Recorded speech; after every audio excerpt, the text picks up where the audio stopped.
Welcome, everybody. We are going to be working on building another app here that comes from the Explorations book, version Xcode 13, by the way, uh, from the iBooks Apple book that goes with our first course. And at the very, very tail end of that book, they have a few apps. And during the class, of course, we didn't get to build the meme maker, which is actually a pretty standard one to include. And then they have this Element quiz app, which is, arguably a little bit deeper of an app than some of the ones that we've done. But I thought it would be really valuable to basically build this. Now, what we're going to build is basically the app that you see on the other screen here. And normally, like when we look at these like preview screens, they don't have multiple images, but this one actually does. So basically, the point of it is this is based on the periodic table of elements and all the symbols for all the elements and their atomic number, right? So like C is the symbol for carbon and its atomic number is 6, So if you ever studied chemistry or science or whatnot, that should somewhat resonate. For me, it's been many, many decades since I've studied chemistry formally. So I probably would not make a good chemist at this point because I think I've forgotten most of it. Right. Now, if you look really carefully at the screen here, it has kind of two modes. There's a flashcard mode and a quiz mode. And then there's also like a show answer button, next element. Clearly, we're putting a label on the screen and a graphic or something here that represents the element.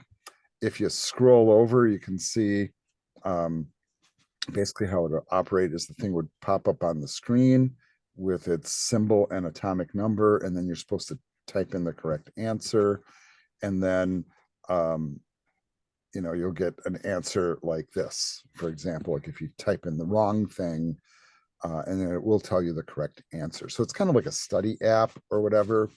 And for as goofy as this is, right? So like I'm sure, like if you think about this, like if you were a chemistry student and you were studying to learn this stuff, an app like this might actually be pretty helpful if like you're about to be quizzed or tested. Um, and it's a good way to kind of practice, by the way. So we're going to basically try to build what they have here following the instructions in this book. And we'll basically begin here. So they want us right away to launch Xcode and create a new project. So I'm going to go ahead and do that. So I'm going to go ahead and do my Spotlight search here and type Xcode correctly to get it running, and you can see it launching. I'm pretty sure I'm using either Xcode 13 or 14 here. Frankly, I forget. I know it's not 15, but that's okay. If you're using Xcode 15, that would work just fine as well. My splash screen is up on screen number 2 here. So I'm going to just move that over. And we're going to go ahead and create a new Xcode project.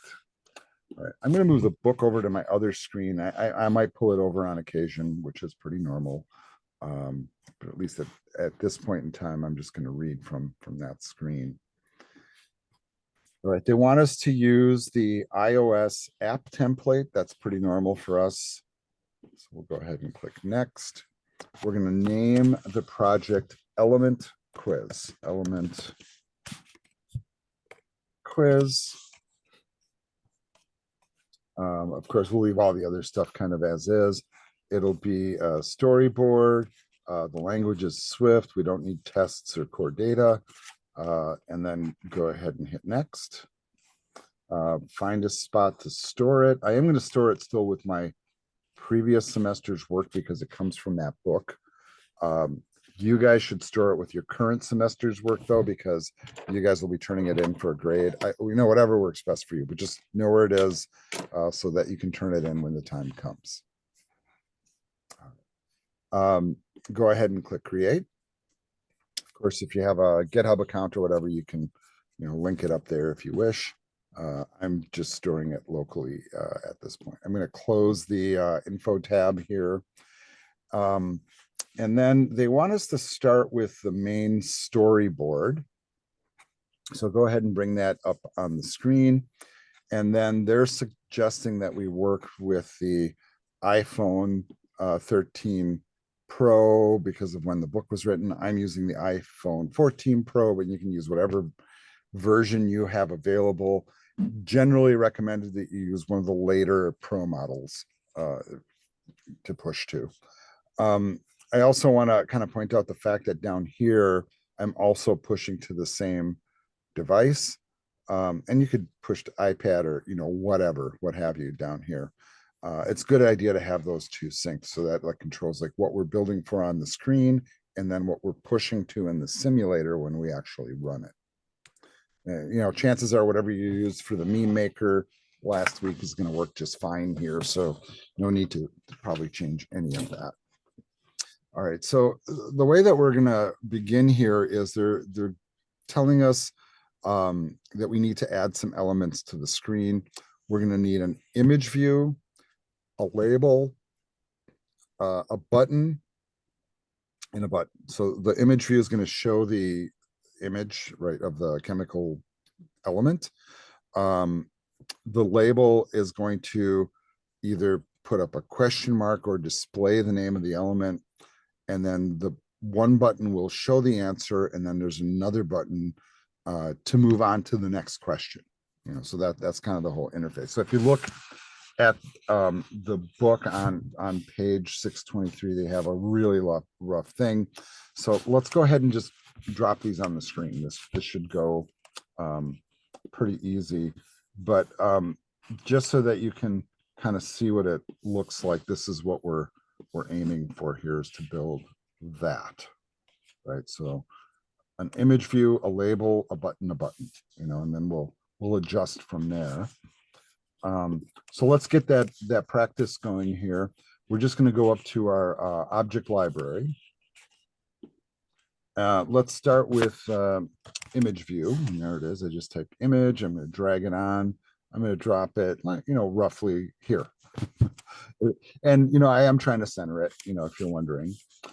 Next, we'll do a label. So I'll just type in label. There's our label.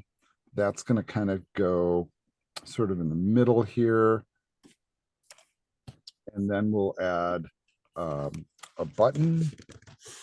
And I'm just using a standard old button. You can use any of the buttons, really. It doesn't really matter so much. And then we're going to do another one and try to arrange them like so.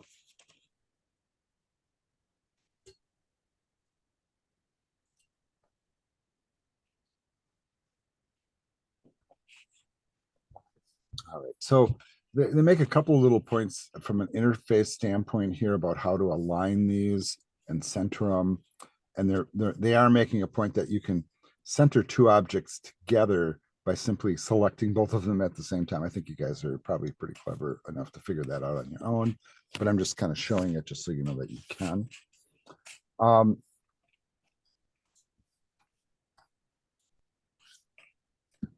right, so they're making a point here that with the image view, depending on the kind of image that you're pumping into it, sometimes you don't know what's coming in. So you don't know its size or shape. So in other words, like what are its actual pixel dimensions? And is it square? Is it rectangular? Is it wider than tall or taller than wide? And what's the ratio between those? And what's the actual pixel measurement? Here for us, because we're going to be working with those chemical symbols, and you saw from the examples, they're kind of a square, right? We're going to basically adjust this image view so it's square of a specific size. So what we're going to do is we're going to go in, click on the image view, and then in the size inspector, which is the one that looks like a little triangle up here in the toolbar, protractor, whatever you want to call it, we're going to set the width and the height to be 140 pixels, because apparently that's what our content size is going to be, and it will always be that. And in this case, it makes sense, right? That all the chemical symbols will have the same size and shape. So make sure you get that setting put in there. All right, I'm now moving on to page 624 in the teacher's manual. Next, it says to configure the label and the buttons, and it wants us to start with the label. I do notice my image view moved, so I am going to like move it up and recenter it. Next, we're going to select the label. All right, so next we're going to go to the, what do they call it? The attributes inspector. I always want to say the properties panel because I'm so used to Visual Studio. And then here we're going to select the font field, and it says click the little T button, which is this thing, so you can bring up that whole panel. We're going to change the style to bold. And then the size is going to go to 24, so you can up arrow or just type it in either way. It also wants us to set the alignment to center, so we'll do that here on this little toolbar.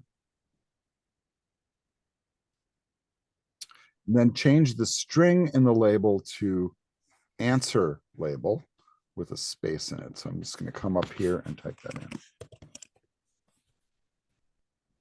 Press the tab to lock it in, and then I'm going to make sure once again that it's centered on the screen. I think all my stuff is centered at this point. I think that looks pretty good.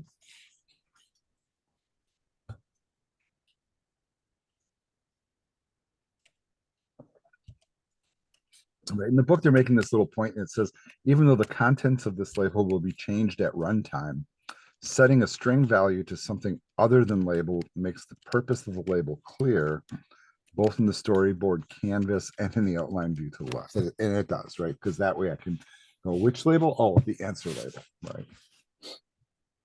All right, so now we're going to configure the buttons. So the button on the left will be called show answer. So we're going to come over here to the title. I'm just going to replace that and say show answer. So they'll press that button to see the result. The other button will be called next element. So it'll take us on to the next element that will be tested on. And of course, I got to get rid of the word button here. So, and there's our revision. Once again, I'm going to like select these and kind of recenter them just to make sure that they're kind of lining up nicely. Right. The book, you know, interestingly, I didn't see the instruction in the book, but the book tells me to do exactly the same thing. Right now, I'm moving on to page 626 in the instructor manual, which is part 2. And believe it or not, the first thing we're going to do is we're going to do a build and run. And this is for a couple of reasons. We haven't really done much. There's not like really any code here. We just put stuff on the screen. In many cases, you know, when now we've already added stuff, but this is a really kind of good teaching point. Often when you build a GUI app or a more complicated app that has a visual interface, we often do what we call quote unquote clean build. So we're building the code, you know, so it runs so that all the, you know, in this case, the simulator comes up and that it propagates correctly, right? Also, you guys have, you know, at this point have enough experience to know, like the very first time you build and run something during a session, it takes longer than all the subsequent times, you know, to build and launch. So this kind of helps that engine get running. All right. All right. So at this point, nothing obviously is going to happen on the screen. So we got to start adding images. So what we're going to do is we're going to start working on that piece. So I'm going to come back over to Xcode. I'm going to turn this off. I'm going to make my screen bigger. The simulator's there in the background for whenever we need it, but I'm going to try to occupy just a little more screen space here. You know, maybe I should go full screen, but I'm going to refrain. I'm going to get close to full screen, but not quite. All right. All right. So it is asking us to go into the Finder at this point and find the folder named Element Quiz and add the images in that folder to the asset catalog of the project. Now, if you guys think about the periodic table of elements, there's more than a couple, right? In fact, it's like 100 some elements. And we certainly would not want to sit there and have to recreate all that stuff. So what I'm going to do here is I am going to go to Finder, bring up my Finder. I'm going to find those resources. They would be with the stuff that we were doing basically in the fall semester under Unit 4. And then in resources, and you can see, by the way, they don't have, and here, let me pull, and I apologize. I should probably do this over here.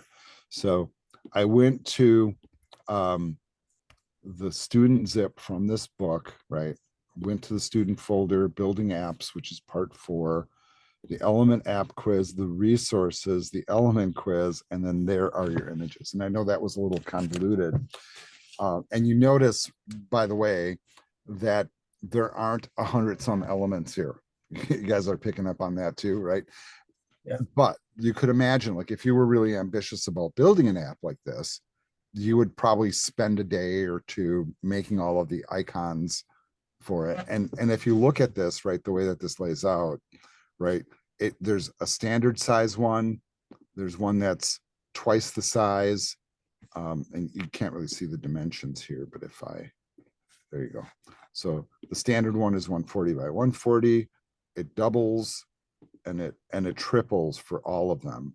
And that's pretty standard. So when we pull this stuff in, we're going to pull it into the assets. So let's go ahead and just go over here to the assets. And we discovered this last time too, like where you drag makes a difference, right? And I'm going to try to be really, really careful on this. And what I'm going to do is I am going to do a select all here in the Finder. And then as I pull this stuff over, my objective is to land kind of here in the white area. So let's see how it goes. Here's my drag and drop, 12 items. And then notice only 4 arrived. Okay, and let's talk about that, right? So you may have noticed this in the past, but for each image that we're dragging in, there is a main image. And then notice the file naming convention here, where we take the same image name, add an @ symbol with the 2x, and then it populates 3 images linked up to one. Now it is showing us here in the background that all of them made it there with their standard, double, and triple sized versions, all available here in the library. If you're wondering as the why are there double size ones and triple size ones? Well, if we're on a phone, or most phones, the standard size will probably be fine, right? If we move to an iPad, the 2x might be more appropriate, or the 3x, depending on which way your device is oriented. So if like I'm oriented upright, it might use 2x. If I'm oriented the wide way, it might use 3x.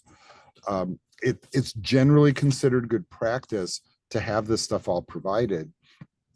Otherwise, if your standard image is kind of small to start with, and then the screen moves around or whatever, and you want to load a bigger image, it's going to load a lower quality image that will look pixelated. And the whole point of this is really to like not load pixelated images. So one of the most efficient ways to do that is just to have different size images, right? And if you're going to make a correlation to other programming, so like for web people in particular, I say this, it's kind of the same approach we use in web, right? So in web, what really is the smart thing to do is you only put an image on the screen the size that you need it. You don't put a bigger one up there because it wastes bandwidth and it wastes processing, and all that.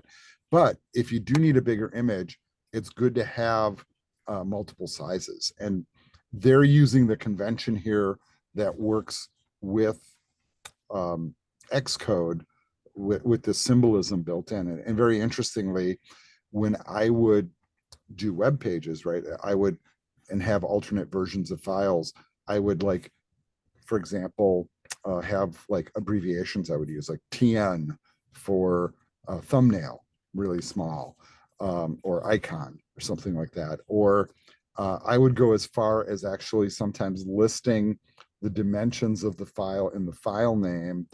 And, I know that gets a little bit like maybe too detail oriented, but I have found that it helps me tremendously if I'm hand coding stuff.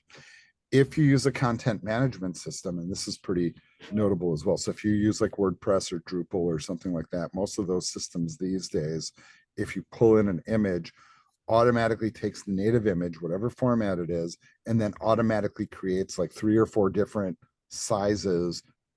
So depending on how you drop it into your web page, it automatically chooses the right one, right? And it automatically scales and stuff.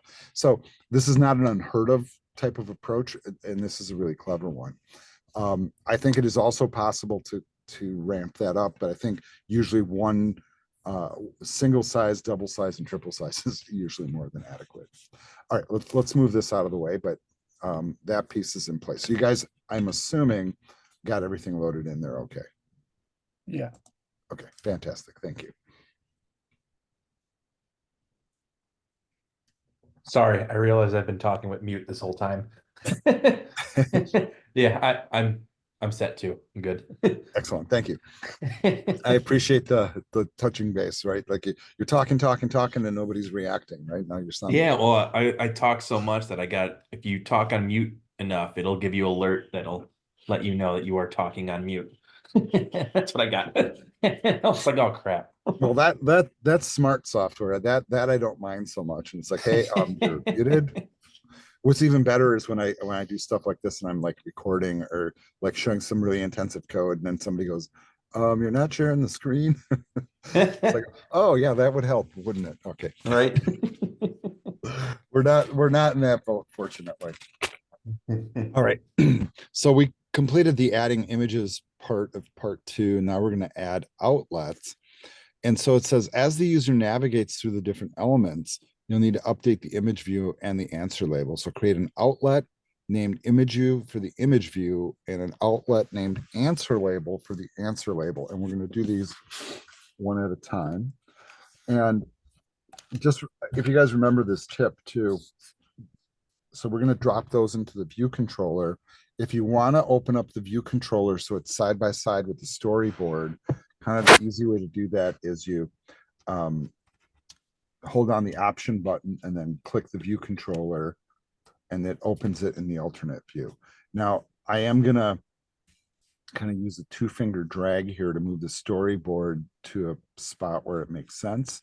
I'm also going to kind of keep hammering here what I consider is like good coding technique, where we put in marks like this, and we're going to do IB outlets. And this has actually become somewhat routine for us. You might want to also set up a mark for the view did load. That's pretty common to do too. So a lot of us just abbreviate it as VDL. And then if we have IB actions or instance properties or custom functions or whatnot, whatever, we're going to mark those sections too, just to keep all our code separate and organized. I usually like to create a little bit of extra space here. That's just me. You can clean up the space after, but we have discovered how touchy it can be, right? If you don't do this process correctly, right? Not that you can't fix it, but it's a pain, right? But what we're going to do is I'm going to select the image view to start, and then I'm going to do a control drag from the storyboard right over to the outlet section. We're going to name this once again image view with proper camel casing, and all the defaults here should be fine. And it is an outlet, so we are going to connect. The circle is filled, and it looks like it's connected just fine. Now we're going to do the same thing with the answer label. So we'll control drag. And this one will be called answer label. Once again, sticking with the defaults here. And we'll click connect. You can tighten up that code if you wish, but if it's connected and it's working, and remember, you can just hover over the little connection thing here and just make sure. All right, so have most of our interfaces already complete, believe it or not. So this is great, right? Now it's time to kind of put code in to make it do stuff. And one way that we can do this is we can create basically a data model. And, we've kind of touched upon this a few times, but basically this is where we're going to list our elements. Now, remembering we only have 4 that we're going to work with, but if you had a complete list of the table of elements, you could expand the array that we're about um, to build, by the way, and add all of them. And where would you find that? I'm sure somebody's got a text list out there somewhere that you can just borrow and clean up. When I was at my level 3 training this past week, the Apple instructor, who's really, really bright, by the way, was using Chat GPT to do stuff like this. So he, for example, he would just say, hey, Chat GPT, can you please create an array of strings filled with all the elements from the table of elements, right? And it would just create it, and then he would just copy paste it into his code. Rather, like if you were in the modern coding world, before AI, basically what we would do is like, yeah, you give, that's the job for the intern or the new guy. Here, create an array and hand it to me when you're done, so you don't have to do all the manual labor.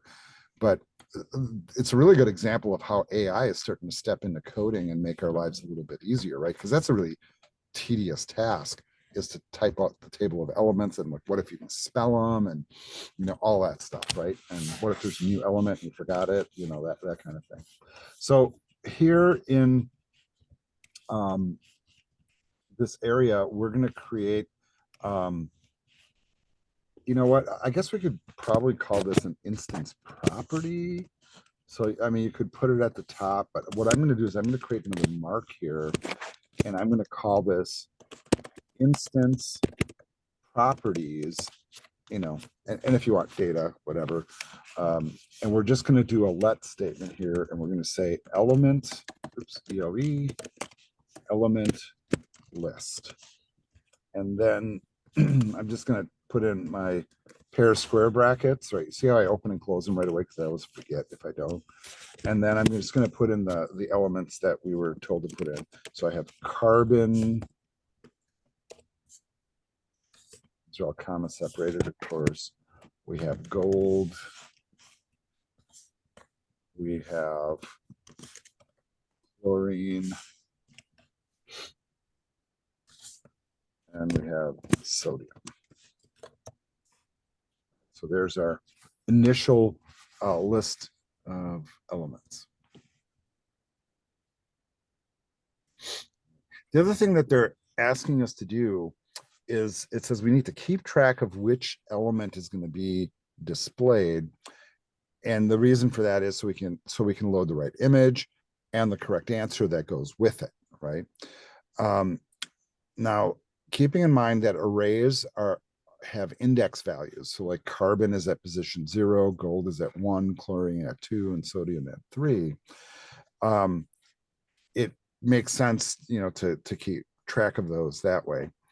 So we're going to add a variable property here, and I'm going to make it a var, right? Because this can change, right?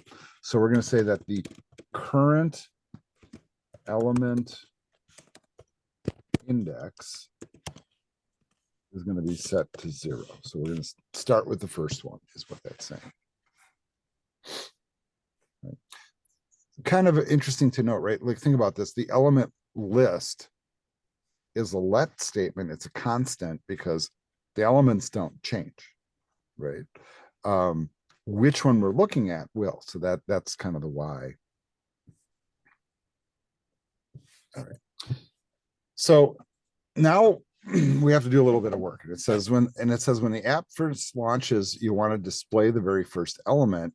You'll also need to update which element is displayed when the user clicks next. So we have to write code to do that. And you can actually kind of write the logic together for both of those things, which is kind of nice. So now we're going to add some methods, right? So we're going to write some functions basically. And I'm going to do that below the view did load. And I'm going to put in another mark here. So I'm going to mark it and say instance.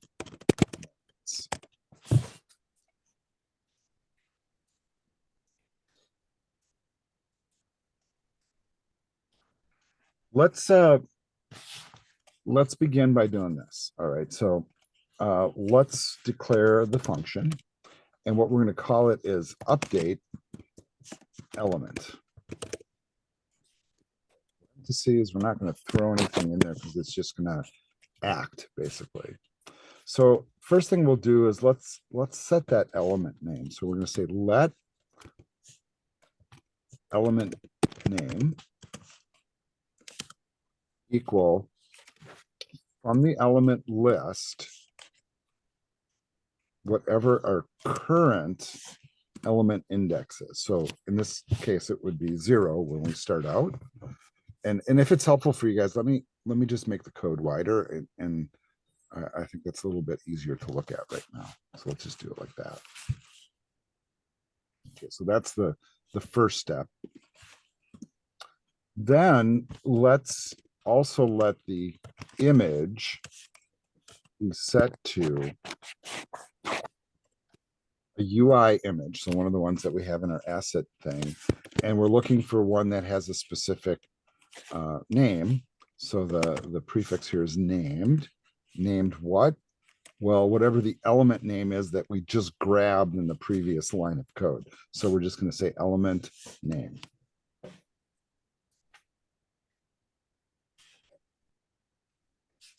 Then we want to take that image and we want to push it into the image view.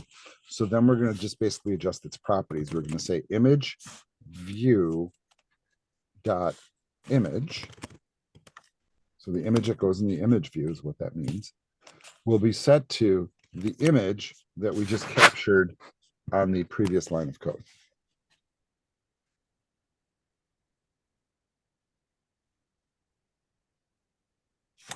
And then in the answer label, and the book has this separated, I'm not sure why, but I'm going to do the same. The answer label text will then get set to be question mark. And, the thinking is they're putting the flashcard up on the screen and they're asking, well, what is it? And then you're going to type in the answer, ultimately. All right. So I think that does a pretty good job of showing it. Right. And I think I did an okay job of explaining it. So like now in order for this to actually work or trigger, when the application loads, so in the view did load, we will call that function. So I'm going to replace this comment here with a call to the function. So we're going to say update element. So the moment it loads, it will update the element and show us whatever's first. Right now, it's carbon. Right. And the way it's going to work, right, is it will load up. At first, it will get the name of the element by looking at position 0, because we're starting at position 0 to find carbon. It will load carbon here. Then it's going to go looking for the image with the name carbon included. So it stores it here, and then ultimately we'll load that image into the image view. I mean, that's kind of the mechanics of it. So let's do a build and run and see what happens here. So let's see if the build succeeds. That's good. And there it is. And there's our first element on the screen. Carbon with an atomic weight of 6. You guys all good? Mine is loading right now. Oh, yep, I'm good.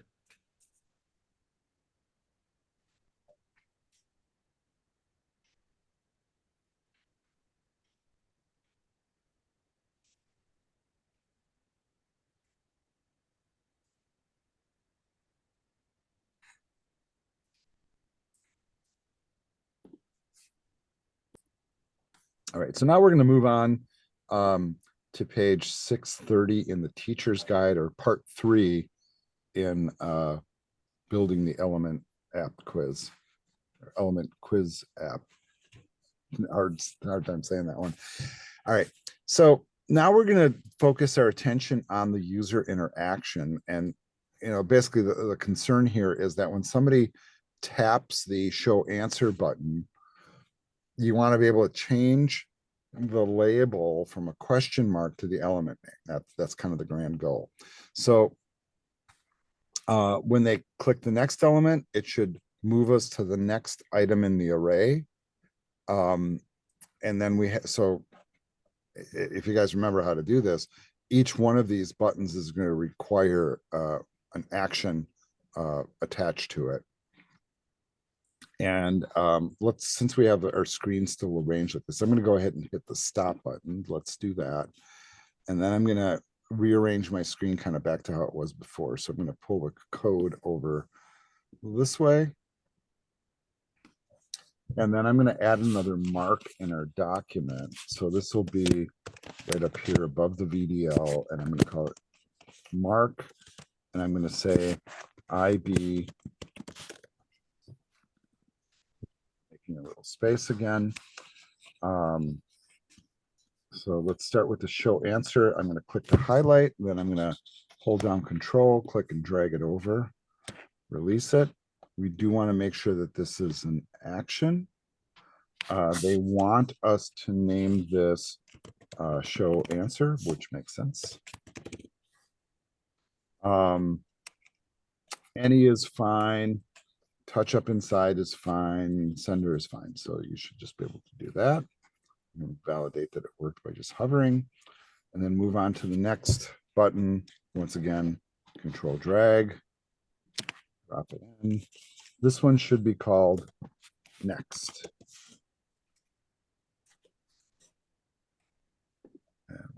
So there we go. So we have 2 actions, 2 outlets, which are now set up.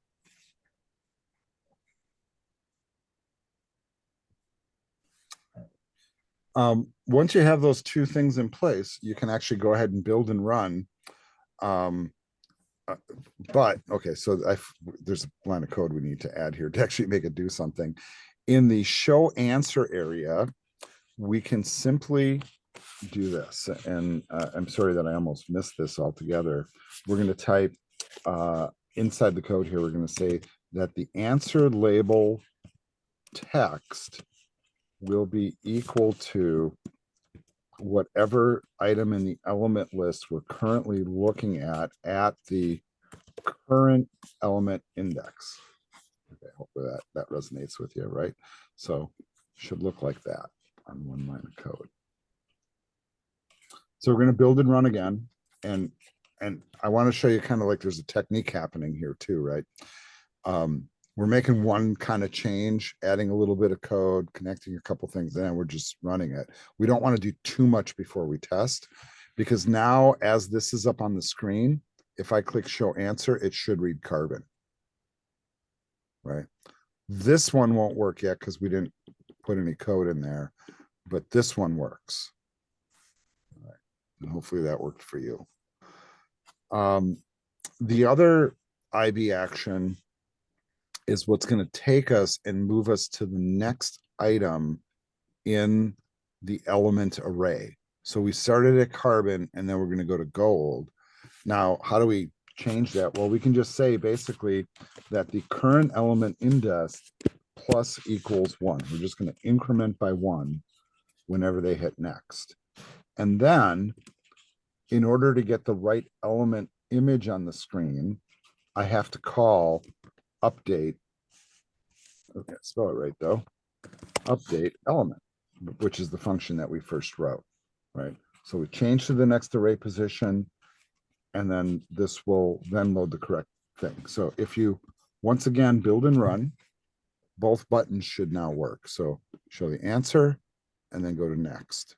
Show the answer, go to next, etc. And then eventually we're going to run out of stuff, right? And that of course gives us an error because we have no next to go to, by the way. Um, and you know, they make that point in the book. They say, what do you think will happen if you keep tapping the next element after you reach the end of the list? Try it and see. Well, I kind of intuitively did that because I know that we didn't put in any code to accommodate for that. And that's kind of a problem, right? Because what happened is the app stopped running, and you don't ever want that to happen. And so this is basically a crash. And you know what? You can see down here in the bottom part of the window, kind of like the error message that's generated, which is fatal error, index out of range. So what happened is we got to sodium in the array, which is in position 3 or the 4th position. So it's like 0, 1, 2, 3. And then we incremented to 4. This variable allows that to happen. It's a variable, it can go up to 4, right?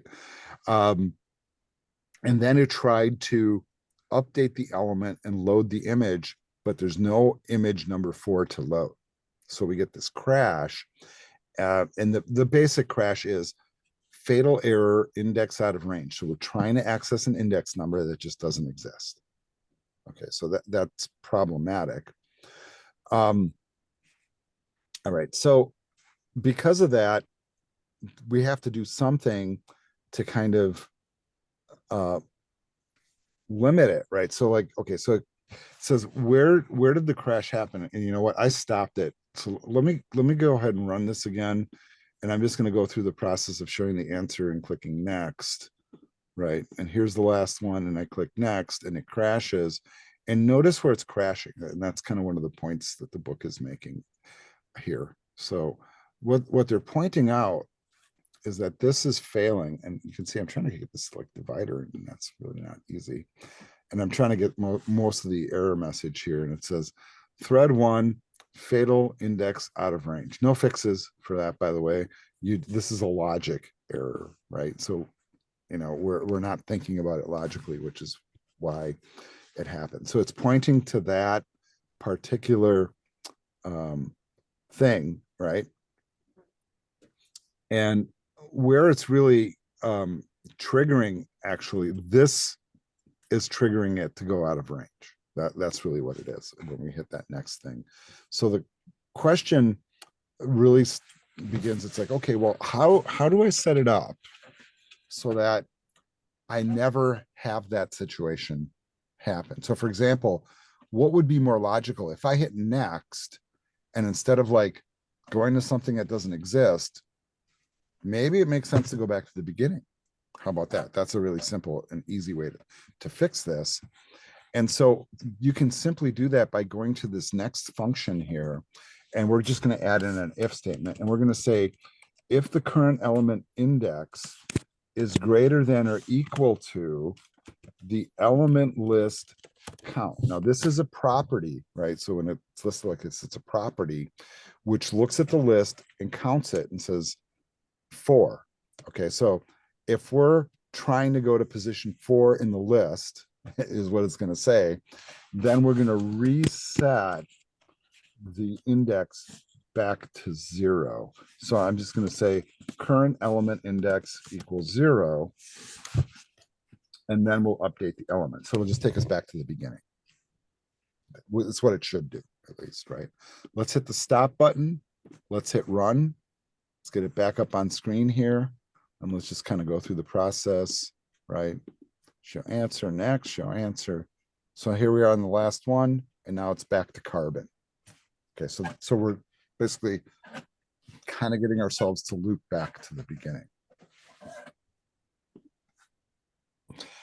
All right, we took a little bit of a break, but we did get everybody working up through part 3 for this app. So now we're moving into part 4, and we're in the teacher's book on page 635, if you're following along. And this part's called adding modes. All right, so it says here, users can practice their element knowledge using your app. Now it's time to add a mode to quiz themselves on their knowledge. So we're going to add a new control to the app to switch between the flashcard mode and the quiz modes, basically. And then we're going to add a little bit of code. Of course, it's going to make it all happen.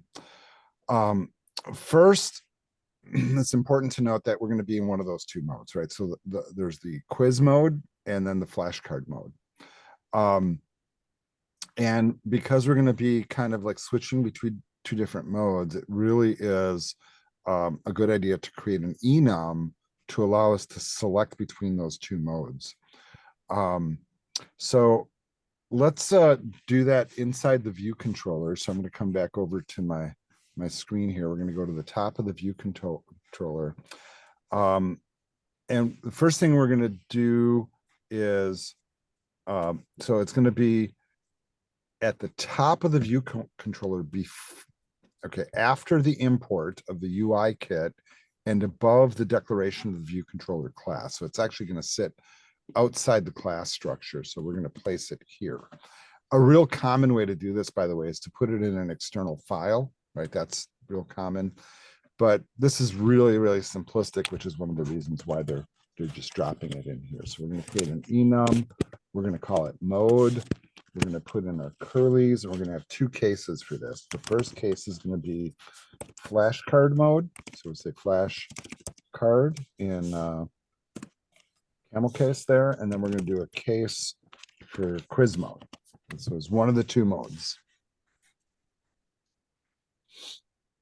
So the other thing that we're going to do is we're going to add a new variable property to the view controller named mode, and we're going to initialize it to flashcard, and we're going to do that, mind you, inside the view controller. So we're going inside here to do this.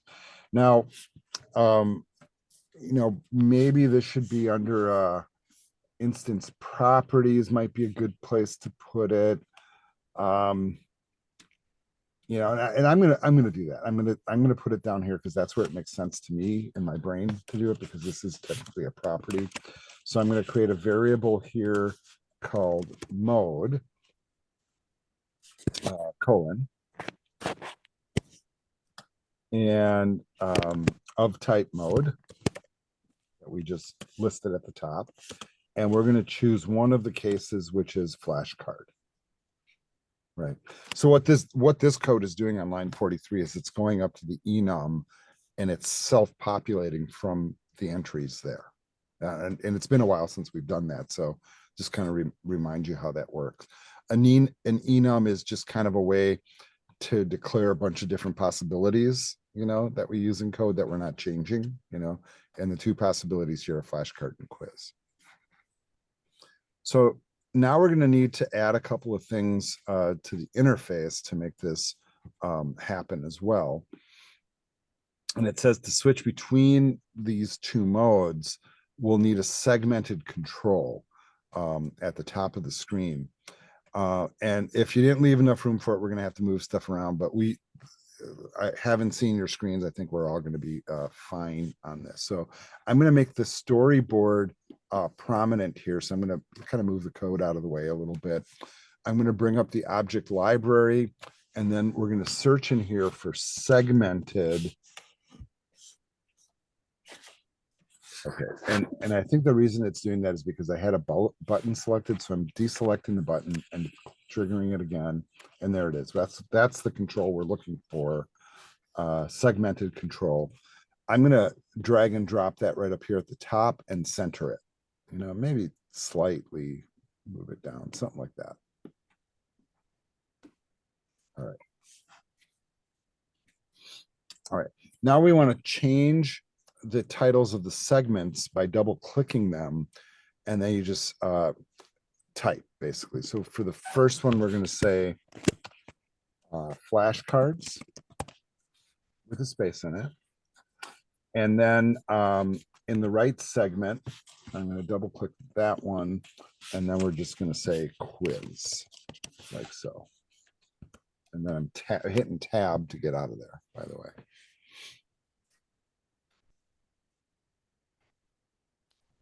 Now, the next thing it says here, that it says the quiz mode is going to be a little more challenging because the answers are free response rather than multiple choice. To enable free response input, you'll need to give your users a way to type it in. So in other words, we're going to put in a text box they can type into. This is, I think new for us in these apps. So this is the first time we'll be doing this. So there's two main controls that we use for doing the text input.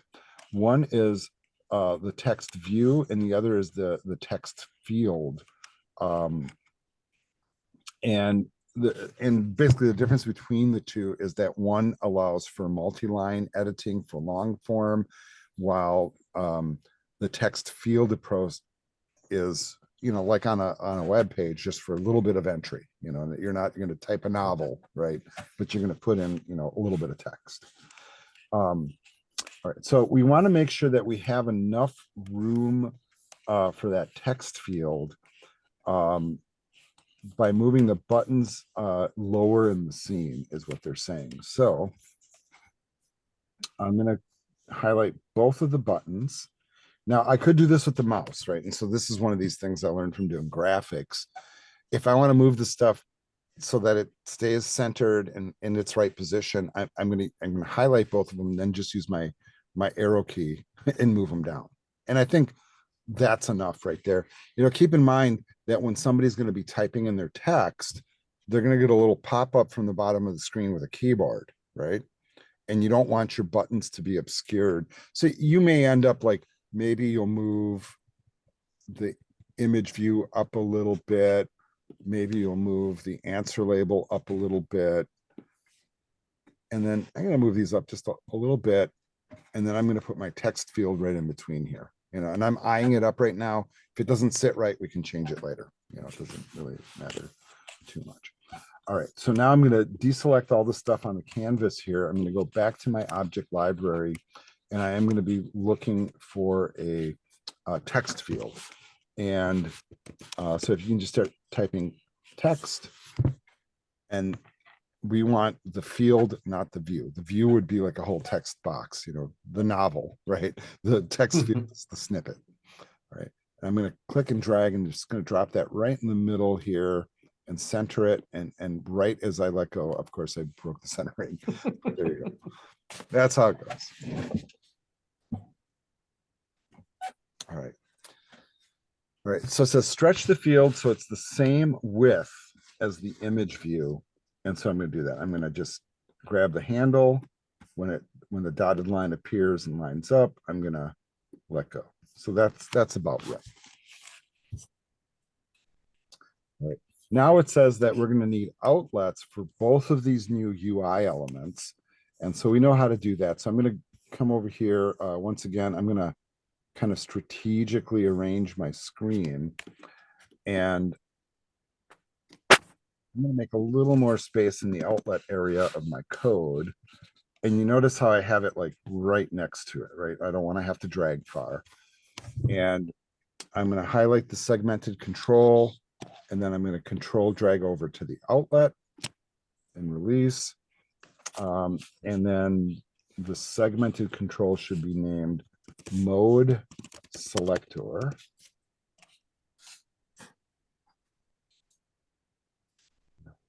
Connect. And then for the text field, we're going to name it text field. So control drag that over to the outlets and text.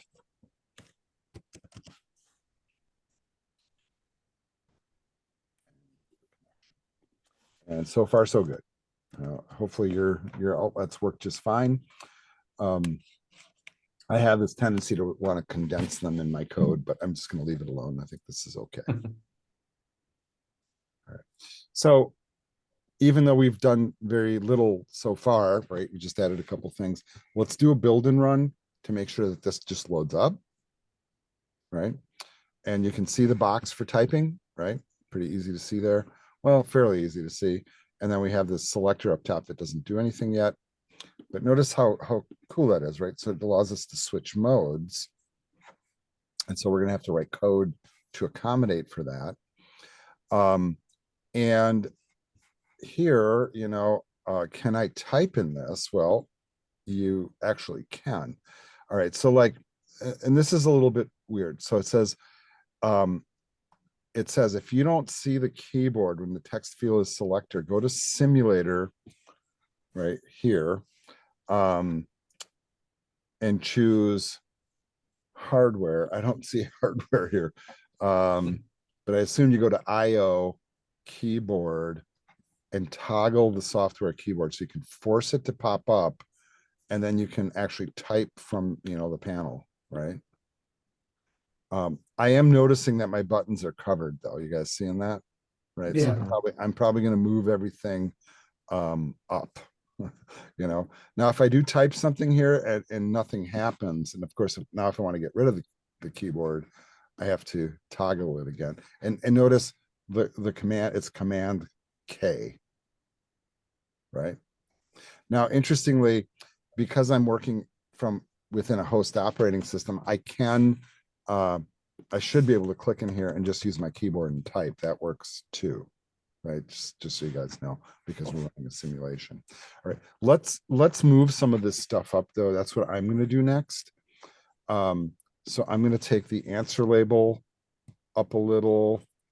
I'm going to take the text field up a little. And then I'm going to highlight both buttons and then move them up.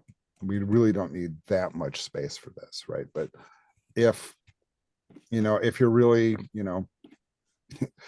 particular, you might want to build and run again and then toggle the keyboard. What was that, Command K? Okay, got to be inside the app though. Got to be, nope. Still not working for me.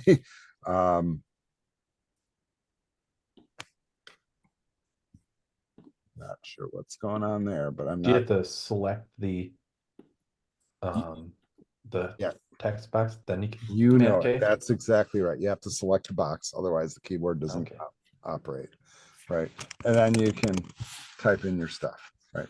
It still will do nothing, right? So like if I go to the next element and I type in, for example, silver, which this is not, right? All right. So you could say, well, yeah, it's already working, but it's not telling you that it's right or wrong, right? But it is showing you that they have the wrong answer. It also, are we in flashcard mode or quiz mode? We're not really sure at this point, are we? Yeah, and my big thing is like if you are triggering that keyboard, it's kind of nice if it doesn't move your buttons out of the way. Interestingly, when I was doing my level 3 class, we talked about ways to make sure that those buttons appear. Yeah, that's a whole kind of thing too, right? But if you can get this to work like this, you're okay so far. So I'm going to go ahead and terminate the run, and we're going to move on now to page 638 in the teacher guide. And this little section is called refactoring. And it says to manage the quiz mode, you'll have to write a bit more code, obviously, right? Yeah, and it's warning me here, and it's saying, in fact, if you're not careful, you could end up with some very complicated code to write and debug. Well, thank you. Good practice with view controllers is to keep your user interface updates localized to as few places as possible, ideally in one method. So when you need to change anything on the screen, you can funnel all your code to that one method. And this is really actually a wise tip for all GUI programming, by the way. You don't have to do it this way, but I mean, this is a fairly simplistic app, so it should work pretty well. All right, so it says, for example, your current code updates the UI whenever we're running or make a call to update element, but we're also actually updating it in show answered. So this like updates the answer up here. This updates the other stuff down here. Okay.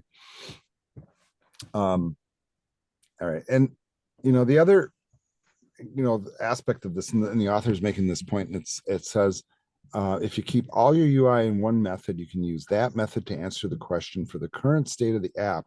How should the UI look? That's the grand question he's asking. So every time you add your app's capabilities, you'll know where to put any code that updates the UI.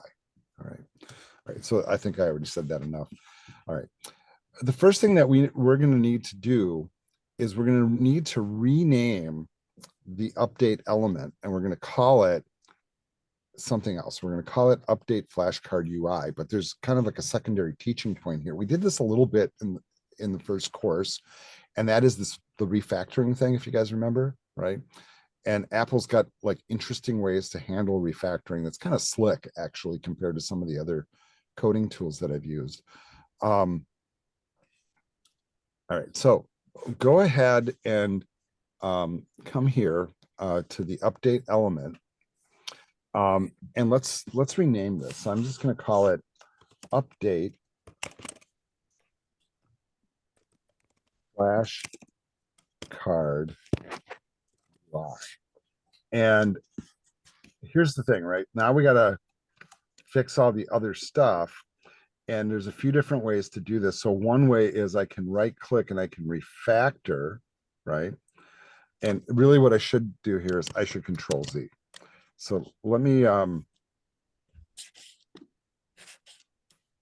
back down to the function here, and I'm going to refactor from here. So I'm going to highlight and then refactor and do a rename. What, of course, this does is it finds all the instances of this in the program and will change them all at once. So I can just type once and have it change everywhere. So update flash card UI, right? I press enter, and now all the instances of that are changed, right? And they make a point here, like, don't forget to look in view did load and in the next method, right? But the refactoring on this is pretty slick, right? It's kind of like a fancy find and replace, but more importantly, it makes sure that programmatically things are all still linked together. All right, so it says here, following the single path pattern, update flashcard UI should be making all the changes, but if the user's action is communicated to show answer, how will update flashcard UI know that the user wants to show the answer? Okay, well, that's a good question. The solution is to keep track of the state in your app is in, right? So this general concept that we're about to enter into is what we call state management. And this is possible, and I want you to think about this. So like if you're a web developer, when we write web page code, the web is known as a stateless protocol. The only way it can maintain its state is to write backend code on the server to maintain state information. The browser cannot do that. Yeah, that's not entirely true. These days there's tricks around that, but it involves code, right? Here we're going to keep track of the state by putting in another enum. So we're going to put it up by the other enum that we created. And so we're going to keep track of two different states then. So here's the next enum. So we're going to say enum state, curly brackets, and there's two cases here. So one is the case is question, and the next one, the case is answer. Two possibilities. Right. Once again, this is above the class definition, and it's not unusual. Like if you had a more complicated enum, you could have a whole file full of enums, for example, or each one could be its own file. Like a really typical one, like, okay, we were using the word state here to keep track of the state of the application. But when I write apps or code or web pages or whatever, and I'm pulling in a list of states for like a drop-down list, it's really kind of a cumbersome thing to type in all 50 states, Alabama, Alaska, you go through the whole darn list. That's something you have a file and you just kind of use it and you just drop it in and refer to it. Here, it's so simple, we're not doing that. We're moving on to page 640. Now we're going to need to add a variable property here. So I'm going to add that to the instance properties. That's where I've been kind of doing this. The same way we did it with mode. We're going to add in a variable that we're going to call state that refers to our state enum. And we're going to pull in answer, right? So, well, actually, that's not what it's telling us here. It says put in question. I apologize. I'm looking farther down the code here. Now it says in the show answer method, we're going to replace the statement to update the label, which is here. So let's go a little wide with the code. So it's a little easier to see. And we're just going to remove this line. So you could comment it out if you want, that's an approach. And then here, we're just going to say state, oops, spelled correctly, equals dot answer, right? And where is that pulling it from? The enum above. And then, because we're changing our state from question to answer, right? Then we're also going to update the flashcard UI, right? So show answer now will also update the interface. All right. We also need to change the next method too. The first two lines of code, the current element index and the if statement, those can stay. But what we'll need to add after the if statement is state equals dot question. So in other words, when we flip to the next card, there's a question. The text field is blank, right? Type in the answer. We're in question mode, right? And then from there, the interface will update.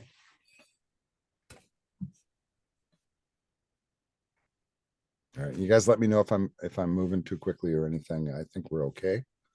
These are fairly simplistic maneuvers. Yep, Just to kind of review, we added an enum called state at the top. Sorry, I was once again talking on mute. A little bit of that function I think changed too, according to the book on next. When we added the state equals to dot question. Oh yeah, Looks like that if statement changes a little bit. Yeah, I'm noticing that. That's a good catch. Thank you for catching that. Yeah, definitely. What's changing here is instead of greater than or equal, right? We're saying equal. And we're saying if the current element index equal element list count, then we're setting the element index to 0. And I'm not really sure what the logic is for that at this point. But it's also wanting us now to update the update flashcard UI method down here at the bottom. So let's just see what the change is there. It looks like the first line stays the same. The second line stays the same. Third line stays the same. And now we're adding an if statement here.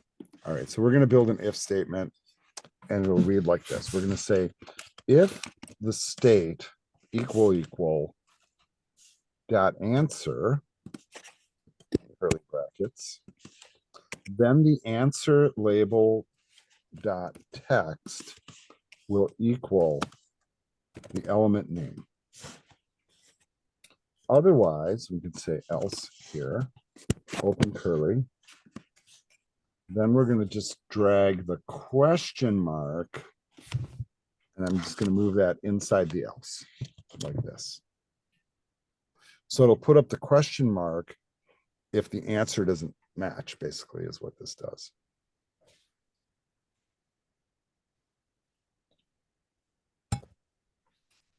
Now, they're making a point in the directions here, and it says when you build and run your app now, provided it's all correct, it's going to behave exactly as before. But now we have accommodations in place to accommodate the new controls when we actually use it. So let's make sure that it works as it did before, which with the show, right? So we're going to show next, show next, show next. And okay, we're back to the beginning. So that is working correctly. All right. We're moving on to page 642 in the teacher's manual. The little title at the top says handling modes. All right, so it says there's a little bit more you have to do before you start building the quiz mode. First, we need a new empty method called update quiz UI. And let's put that down here at the bottom. And I'm going to create a little bit of, get rid of some of this excess space here. We're going to create a new function. We're going to call it exactly what they indicated. So update quiz UI. curly bracket, press enter. And then once we have this Real built quick, here, you misspelled update. thank you, sir. It's like a verbal spell checker. All right, so and still wrong. Undateable is what I put in there. Yeah. That's some sort of a Freudian thing, right? Right. Apparently I'm undateable because I know how to code. All right. It says then create one final UI update method, one that will act as the single point of entry for all UI updates. Right. So we're just going to create this. So there's no code to put in here now. We're going to come back to that. So we're going to create one more function. This one's just going to be called update UI. Notice I spelled it correctly. Curly brackets. Let's scroll a little bit so we can see it. And what we're going to do here is we're going to put in a switch statement. And in the switch statement, we're going to switch based on the mode that's selected at the top of the program. So if the case happens to be flashcard, then we will update the flashcard UI. Right? If the case is quiz, colon for that, then we're going to run update quiz UI. So in other words, we're going to, depending on our mode, it's going to react to that little segmented control thing. Whatever it's switched to, then we'll switch to that mode by virtue of this case statement. All right, so now we're going to need to modify the methods that called flashcard UI by changing them to call update UI instead. And you have to adjust it in 3 spots. Now you can use any method you want to adjust that, but anywhere where you are calling update flashcard UI, we are now going to call update UI. I'm going to actually do this manually because there's so few of them, but you could do find or replace. So I'm doing that in show answer. I'm doing that in the next function. And then the view did load also will update to that. So that one function will trigger. So look at what we're doing here. Whenever we make a change to the UI, it'll come down here and based upon the mode, call one or the other update UI function to change things. Kind of clever, right? And this is kind of the point that we're trying to make in the book, is it becomes centralized then, and then we can kind of direct traffic. We don't have to kind of like burden one large function with it. We can create smaller functions that do it, and one function that steers it that we centrally call. So where was those other changes made? From update flashcard UI. Yeah, those in the would all actions? be here in these spots. So under show answer is one. Okay. Under next, so those are both IB actions. And then finally in the view did load. Okay, cool. I got them all now. And really, if you do a control F to find, you won't find any more aside from this call, but we don't want to change that one. That one's going to be appropriate.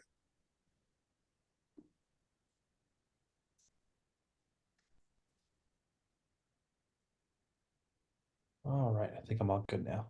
Okay. All right. All right. Let's make sure that we stop, build, and run again, just to make sure. And they're saying here in the book, just to make sure that you didn't break anything, what we just did. And so I'm just going ahead and doing it. And so far, so good, right? We haven't really changed these up here or written code to handle like the change yet. So doing anything with that, we just want to make sure that the previous stuff that was working doesn't get broken. Right. moving on to page 644, we're now going into part 5, by the way. And here, we're going to start working on getting keyboard input. So this is kind of a fresh thing for us. And it says probably one of the most important changes we made to our storyboard was that addition of that text field. And real common, right? According to the book, it says the text field and the keyboard it displays are common features of many iOS apps. And that's true, right? So many apps that you use, if you need to type in, will have a text field and have the keyboard pop up. And so we're going to be working on this and learning a little bit of new terminology here. We haven't really talked about this kind of stuff a lot, right? So basically this process is called using a delegate or delegation, formally. And basically they're saying that an IB action, so if we want to scroll to that in the code here, I guess that would not hurt, right? So they have something to look at. Let's look at our IB actions here. And basically what those do is they receive a specific event from the interface, and it could be, whatever, a button, a text field, a slider, whatever it is, right? And then what we do is we supply what we call a callback function that allows the user to interface with whatever that is, whether it's an object like a shape or whatever. Now, in this case, we are going to be grabbing user input, and we call that via delegation for whatever reason. That's just what they call it here. We learned a little bit about this when we did the chatbot thing. I don't know if you guys even recall that. It was kind of like a distant memory from, previous year or whatever. And so it says here you'll be able to use it in the context of UI controls, in which delegation is a little like IB action, which is linking a piece of your UI to your code. All right, so the first thing that we're going to have to do is kind of declare all this. And so it says your view controller will act as the delegate of the text field. Instead of tying the text field directly to a method, you'll tie it to the whole view controller. This is kind of interesting. So you can then implement certain standard methods that the text field knows how to call as a result. So in other words, by tying it to the view controller, we're giving it a bigger library of functions to pull from, if you guys are catching the drift here. So you'll start by conforming to the UI text field delegate protocol. You do that by modifying the declaration of your UI controller class as follows. So let's go right up to the top here. And we look at basically this class declaration. This is what we're going to modify. What we're going to do is we're going to add to it an additional declaration. And for those of you that are familiar with object-oriented programming, here's what's going on, right? We're going to basically add a superclass to our program that pulls in the capability of another program in its entirety that we can just call upon at will to do what we need to do, right? Rather than recode it all, right? And the way that you do this in Swift is you just add a comma, and then you just list the thing that you're pulling in. So I'm going to say UI text field delegate, like so. And I was really careful to make sure that the auto type completed it. So I'm not like mistyping it and not pulling it in. But the other clue that it worked is in the color coding, right? So this is the first step. Now, interestingly, when I was doing my next level training, the one that goes beyond, the course we're about to begin, we were doing a whole bunch of this stuff. We were adding in a bunch of different super classes to make like magic happen, because and basically you could think of it as a way to call in APIs. That's, sort of a thing that are standard to the libraries that we're using. If you're curious, right? So so some people are curious. You can also option click this stuff and start reading up on it. Feel free. you know, and then maybe you can report back to us and write a 5-page paper or something. I will not do that to you. I don't see the point to that. But it does tell you like kind of what it does and some examples of how it might be used, you know, by the way, you know, so that's why that's kind of handy. All right. So it says now that you've modified the view controller, you can set up text fields delegate in the storyboard scene. So we want to make sure that that's visible again. So I'm going to drag back over here if I can get my mouse to comply. Being kind of resistant today a little bit.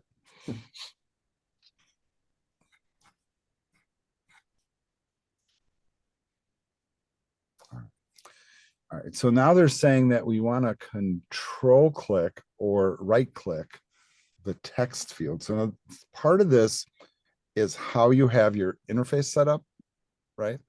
And I'm trying to read these instructions to make sure I don't screw this up. So control click or right click the text field and find the delegate item in the small panel that appears. So if you guys watch the text field here, and then I'm going to control click, and then notice how it brings up this panel. And you'll see the delegate item. Yep. Yep. Now, this is where it gets a little weird. So I want you guys to watch carefully before you make maneuvers.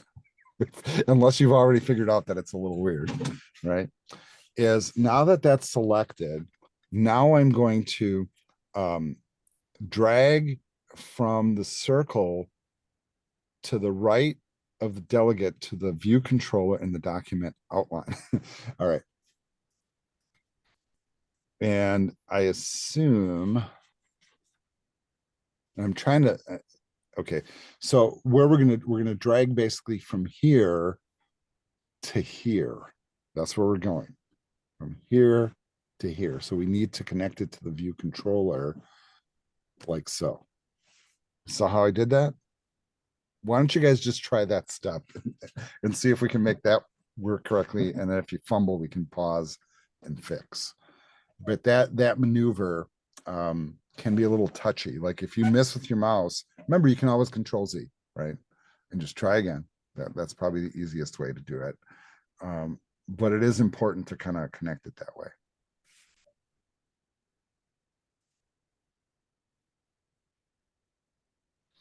Now, I'm going to assume you guys are okay. Yep, I got I it. got it working. All right, because I hear no squawking, which is probably good.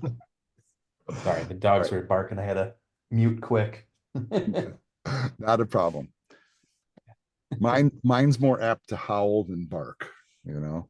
Yeah, well, Whereas she's they, not much of a when they barker. see someone walking by out the window, they'll run from window to window barking. So that's what was happening. We did not capture their sound and immortalize it on the internet, right? Perfect. Someday. So now we're going to go back to the view controller to get our code into place here. And there's, they're saying here that there's multiple callbacks available to text field delegates. So in other words, we have a whole bunch of different tools available to us. But we just need to implement one of them. So in other words, when somebody will tap on the return button on the iOS keyboard, so like when the little keyboard comes up, they type in their answer and then they press return, right? Like that indicates they're done, right? Okay, so that's really the one that we want to trigger. But before we write the method, we need to add some extra state to your app, whether the user has entered the right answer and how many answers the user got right. So we're going to right or wrong and how many are right or wrong. Right? So we're going to have to add 2 new variables, and I'm going to put those in my properties section. I'm going to put them here. And one's going to be a var answer is correct. And we'll start with false. Give them the right answer right off the bat, right? And then another one called correct answer count. And I'm going to preset that to 0. Right. You can label these if you wish, but I think that's pretty clear. Now, I am noticing that the author in the book is adding all sorts of comments. So they have they're saying this quiz specific state, whatever, it is true. Is the answer correct? How many did you get right? Yeah, that is specific to the quiz. Then we're going to implement a text field callback that's going to return a Boolean. So iOS knows if you got it right or wrong, right? And then we can decide how it's going to kind of handle that.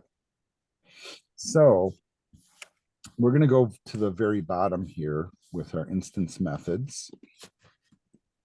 We are going to create a func, and we're going to call this text field should return. So you notice that just pops up on a list. And now keep in mind, I didn't type this. This is available to us. This is a function, right?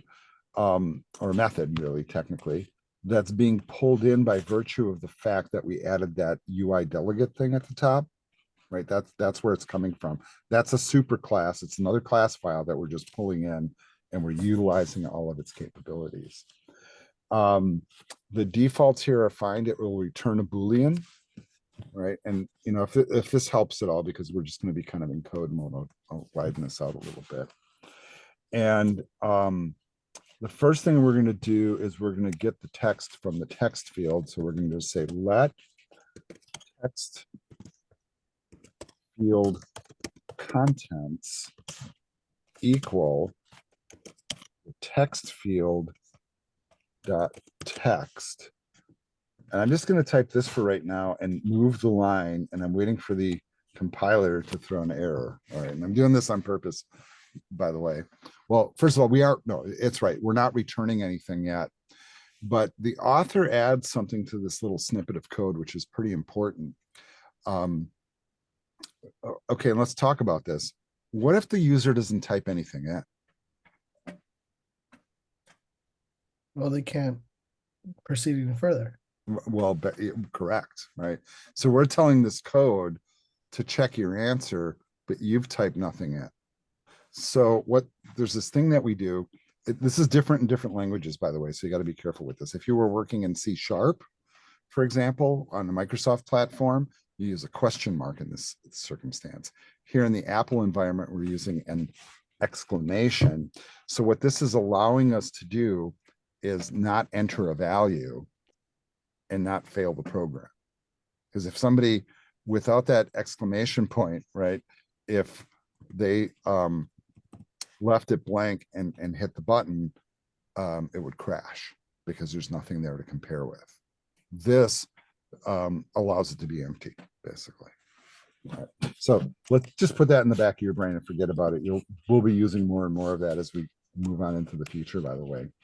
The next thing that we have to figure out is whether the user answered correctly, and then update all the appropriate stuff that goes with it. So let's check that. So we're going to say if the text field contents, and you know what, I should have let it auto type there. Text field contents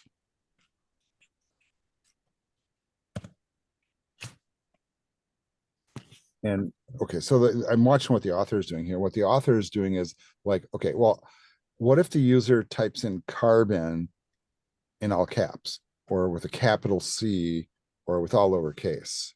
I mean, they're basically all the right answer, right? So we want to take that text and we're going to run lowercase. So it's going to take anything that they type in, switch it all to lowercase. So we're comparing apples to apples. Right? And then what we're going to do is we're going to check and see if that matches up with the element list current element index item also dot lowercase, like that. So we're pulling it out of the list, we're lowercasing that, we're comparing lowercase to lowercase. Very common user interface thing, by the way. And now we'll put in our curly bracket. So open curly bracket, press return. The other one's generated automatically. And so if they're correct, so if they're equivalent, then they're correct. We're going to say answer is correct equals true. It's true. It's correct, right? And then we're going to take the correct answer count and add 1 to it. So we're going to plus equals 1. If it is not correct, we will have an else. Another set of curly brackets here. And then we're just going to say answer is correct is false. It should have started out in that state, but this ensures it. All right. All right. So that's where we're checking to see if it's right or wrong. Next, we're going to take the state of the application and switch it to answer mode. Then we're going to tell it to update the UI, the generic one. And then we're all done. And we're going to say return, spelled correctly. We're going to return true because this is supposed to return a Boolean value, which means it's done, basically. This true really kind of has no impact on the functional aspects of the program, but it just returns it. It's just required, basically. Okay. Right. Now, we should be able to build and run this, type a response in. And we either click or press return keyboard or on the virtual screen, and it should display the name of the element. So let's see if that actually happens. Not super confident about this one. By the way, this is the very first time I'm building this one. I've never built this one before. If you guys are wondering, right? The other ones I've done them all before, and some of them a few times. This one, not at all. So I'm going to click in here, and then what is it? Command K to bring up the keyboard, right? And so I'm going to type CARBON,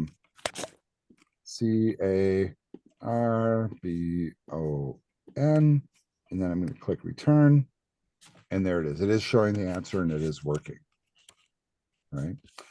If I go to the next one, and now I type in, so this is gold, right? But if I type in silver and show answer, okay, we don't really know what's happening in the background, but it's not, it shouldn't have tallied it as a correct answer, but it is doing what it's supposed to do, which is allowing me to type and then showing me the answer. That's all it's supposed to do at the moment. Right. I'm going to assume yours is working okay. Is it working okay? Yep. That's Right, working. fantastic. Go ahead and hit that stop button. We're now moving on to page 648 in the teacher manual to a section called UI updates. All right. So then they're posing the question. How does the user know when they got it right? Good question. How does the user know? Well, now we're going to write a little bit more code. In fact, we have some sections of code here that are blank, like update the quiz UI. Well, that's where we're going to focus. So we're going to put inside here a switch statement. So let's do that. Let's write a switch statement. There's the switch. We're going to check the quiz state. Then depending, right? So if it's the case is question, what we're going to do is we're going to make the answer label text say it shall be blank. If, and you see how I'm saying if here, because it's basically what a case statement is, right? If the case is answer, colon, then we're going to run an if statement. Okay, so let's say if the answer is correct, right? Now remember, answer is correct is a Boolean, right? So it's going to resolve the true or false. I don't have to check it against anything. It comes in as a Boolean. If answer is correct is true, then the answer label dot text will say correct with an exclamation. Otherwise, the answer label text will have some sort of a warning, like you are wrong or whatever. But what they actually have going on here is they're using an emoji that's a big red X. So I'm going to hit my function key here, and I'm just going to type X and see what. Oh, there's the big red X. Right. So that's the one I'm going to use. You can use any one you want, really. And you could even add text to it, you know, so if you want. I'm just going to put the big red X. Okay. All right. So at this point, we're ready to run it again. Let's give it a shot. So I'm going to run.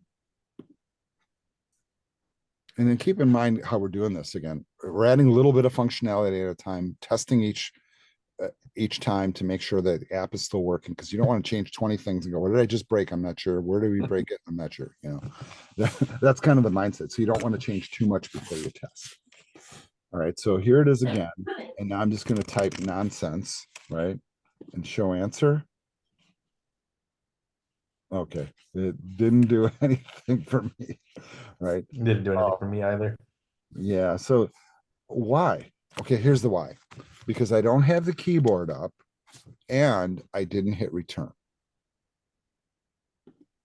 How about now?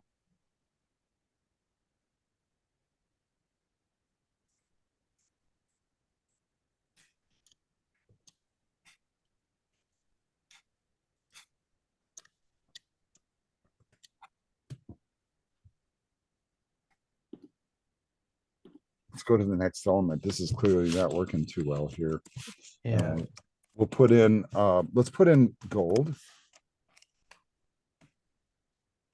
So when I hit show answer, it should do this. Now I'm thinking, did we miss something in show answer?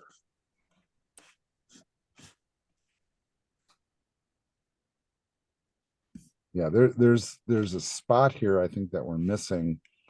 And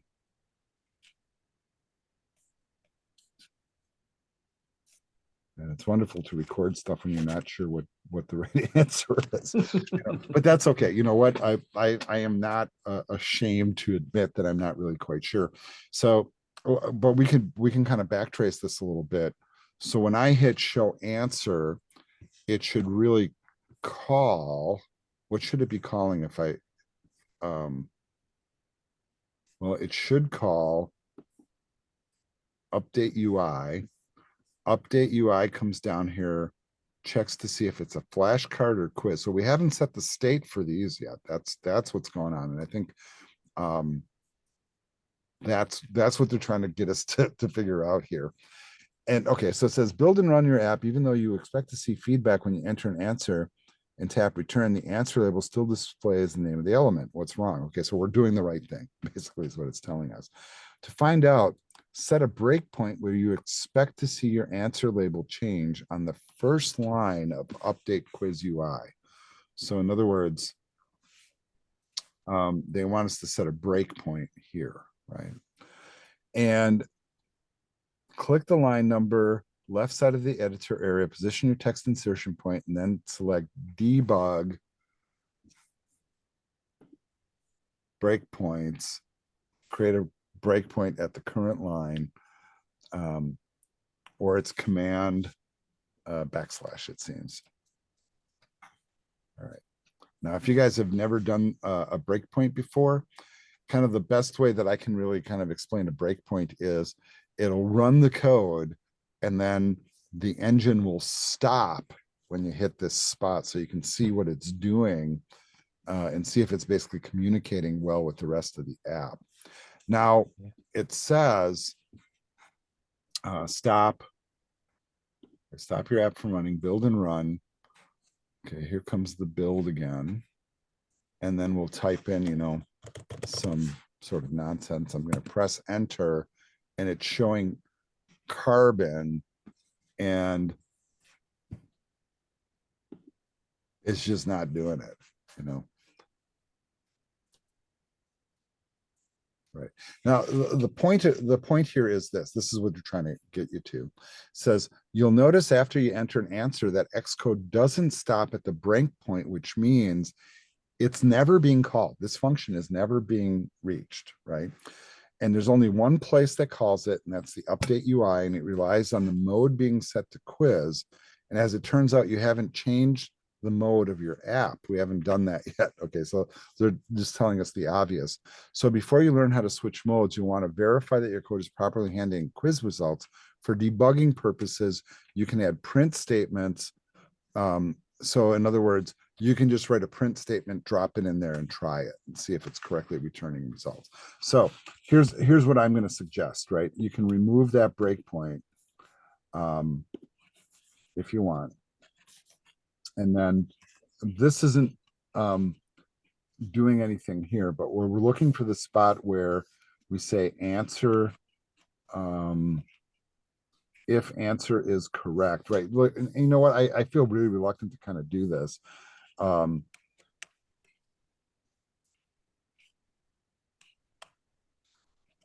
Text field should return.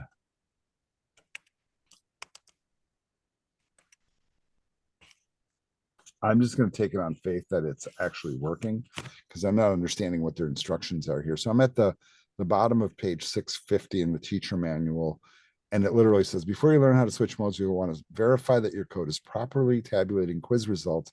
For debugging purposes, you can add print statements to text field should return. I'm not sure where text field should return is. Did we type that in? No, we did. We sure did not, right?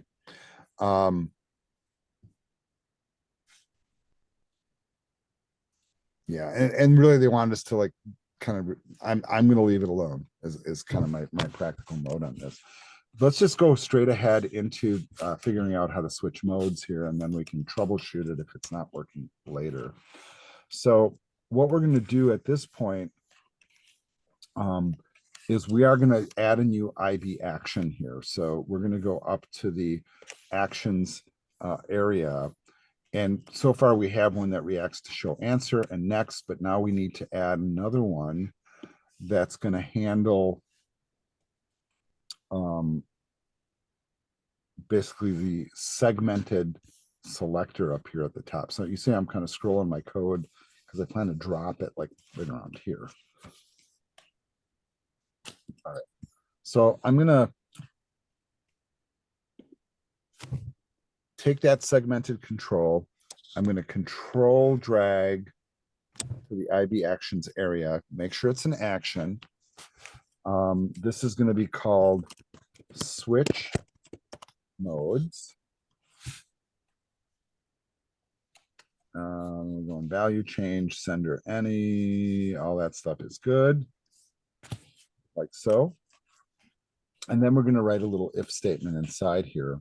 And we're just going to say if the mode selector, if the index, in other words, which one do we have selected? And by default, the first one will be selected. So if it's set to the first one, 0 implies the first one, by the way. Then our mode, and here, let's make the code a little wider. Then our mode will equal dot flashcard. Otherwise, we'll say else mode will equal dot quiz. The other thing that we'll want to do is we're going to want to add a call at the end of this function, or this method, if you will. And I'm just like trying to read this. It says you could add a call to the update UI at the end of this method, but there's a cool trick in Swift that makes your code a tiny bit more elegant, so let's go with that. And add the following declaration of the mode property. Okay. So and I'm assuming that happens inside here. So I'm not really entirely sure. We're going to find out. And if not, we'll put it somewhere else.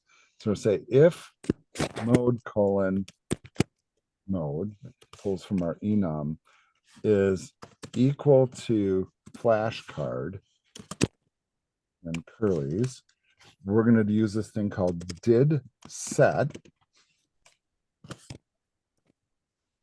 And then inside here, we're going to say update UI.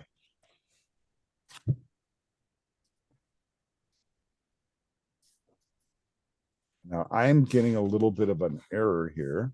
That's not really an error, it's a warning. And I'm trying to see if this is expected.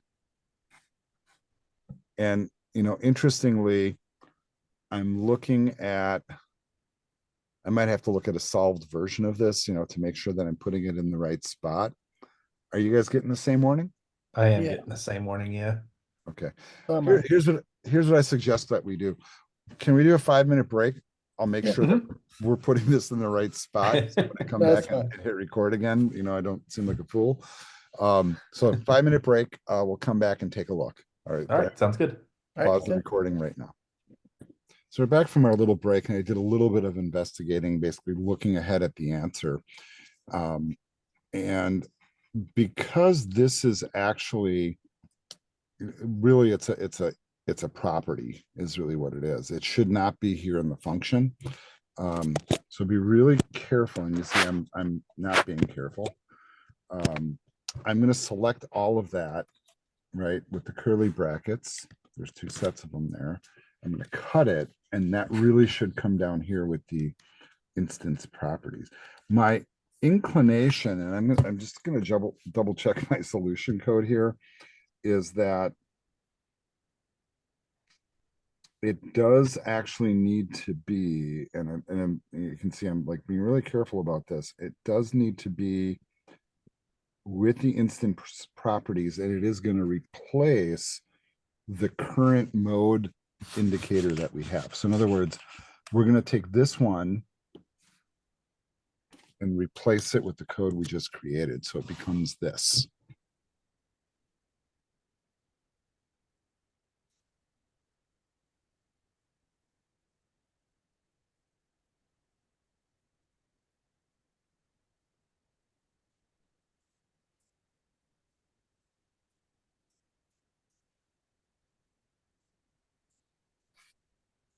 Yeah. Now this is kind of interesting because normally it says what in the book here, normally when you do this kind of a variable thing here and you add curly brackets after it, what you're really saying is that typically it's a computed property. But this isn't computed at all. In fact, that what they call this a property observer, quote unquote, and the code that runs every time a property changes. And this is why this is a good choice, right? In this case, each time the value of mode is updated, the code in the did set block will run. So it's kind of interesting. So every time I flip it to flashcard, the update UI will happen. All right. So it says here, build and run the app, and then use the segmented control to switch the quiz mode. This time Xcode will stop at your breakpoint.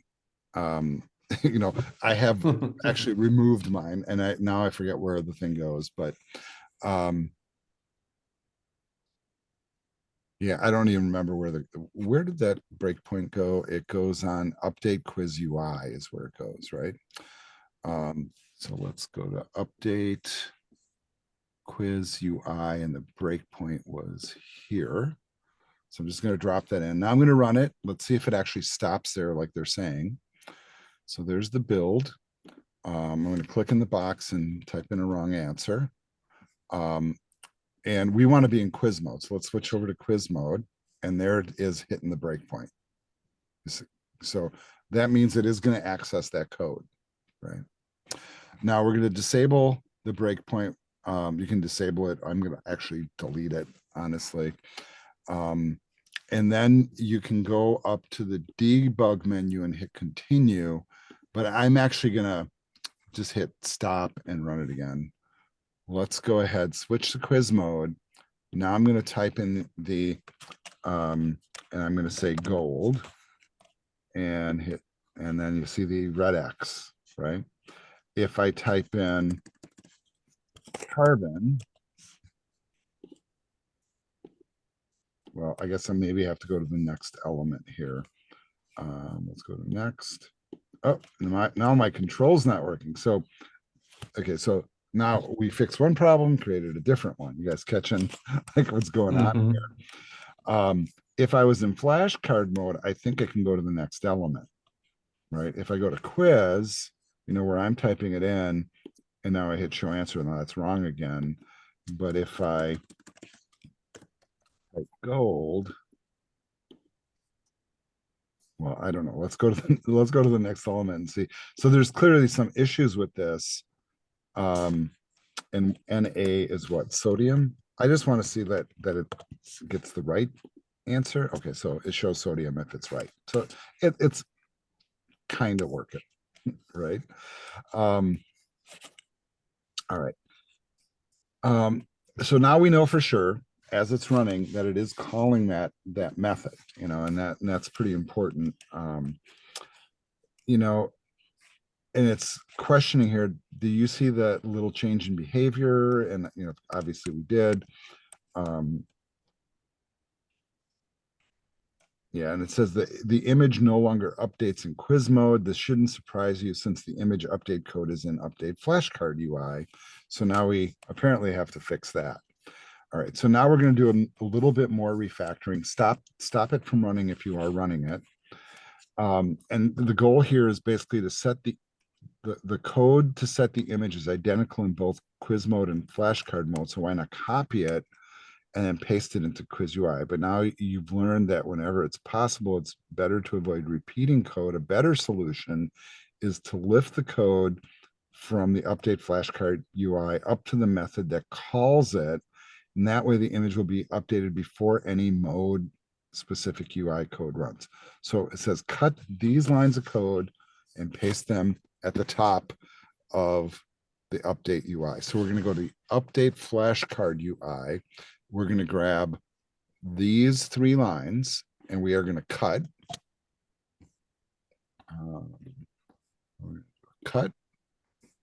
And then we're going to take and insert those at the top of update UI, which is down here. So we're going to put those here instead. You want to put a little space between them, that's fine, right? But can we go back a step? What did we copy and paste over? Sorry.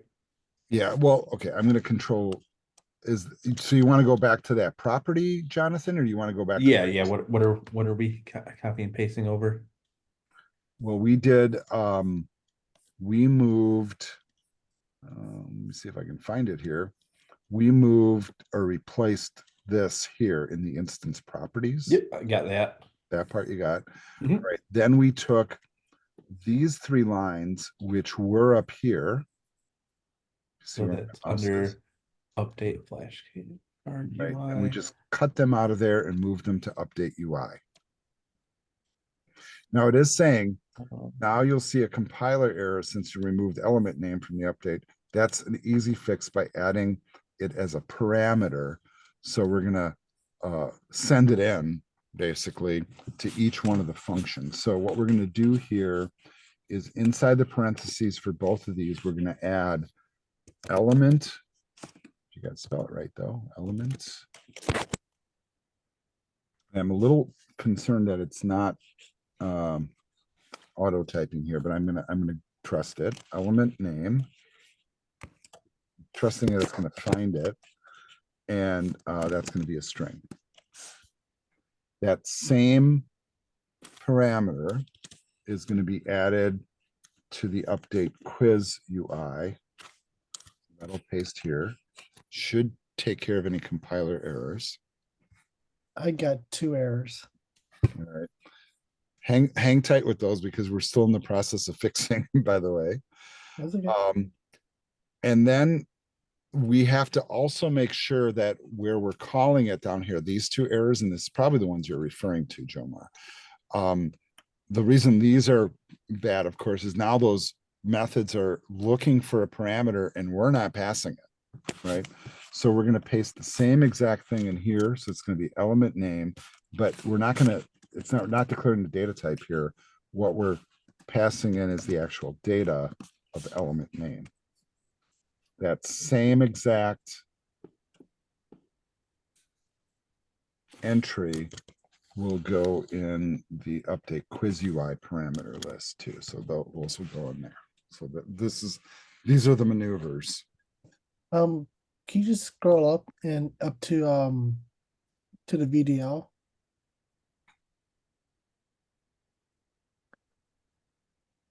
Okay, that's where I messed up at.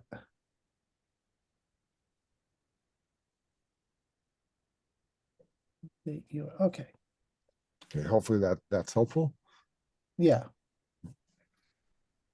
Now, one thing I have to remember is as I make these things into videos that, you know what, it's not a bad idea right now. So this is for people watching the video kind of in the aftermath of all this.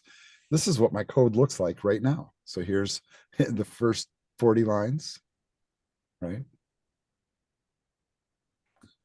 Then I guess the next 40 or so. Right. And video people pause and then copy. Right. And then after line 80,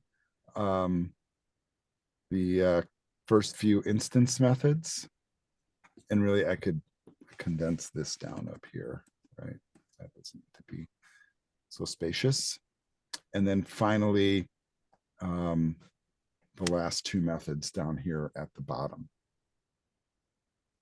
So mine's a little bit weird.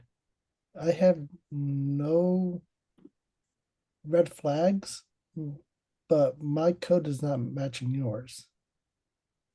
Okay, let me just pause here. All right, we fixed a couple little coding issues that people had. Just make sure that, you know, basically what we ran into is like you're going to update both of these function definitions to include a parameter, both the flashcard UI and the quiz UI. And then in the update UI method, you want to make sure that you're passing it to each one of those, right? And so if you're passing, it has to have a place to receive. So just make sure all the stuff is there. Now it says build and run the app, and it says quiz mode should properly update the image when you tap the next element. Let's find out. Let's see if it actually does that. So here comes the build and run. And what I'm going to do here is I'm going to go ahead and let's go into quiz mode. And then, wrong answer, but next element. Okay, now it does show it, where before it wasn't working.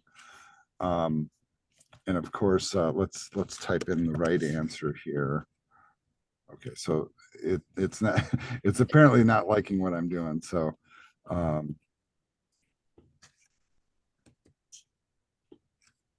and then this one is sodium. Okay, so it's giving me the wrong answer every single time. So I don't know if there's obviously something is not right here, right? And I don't know if you guys are catching that yet. Mine, So, I want to say mine just says it's correct no matter what I put in. oh, okay. Well, that means whatever state we triggered into, it sticks and doesn't change, right? So that's really what's going on.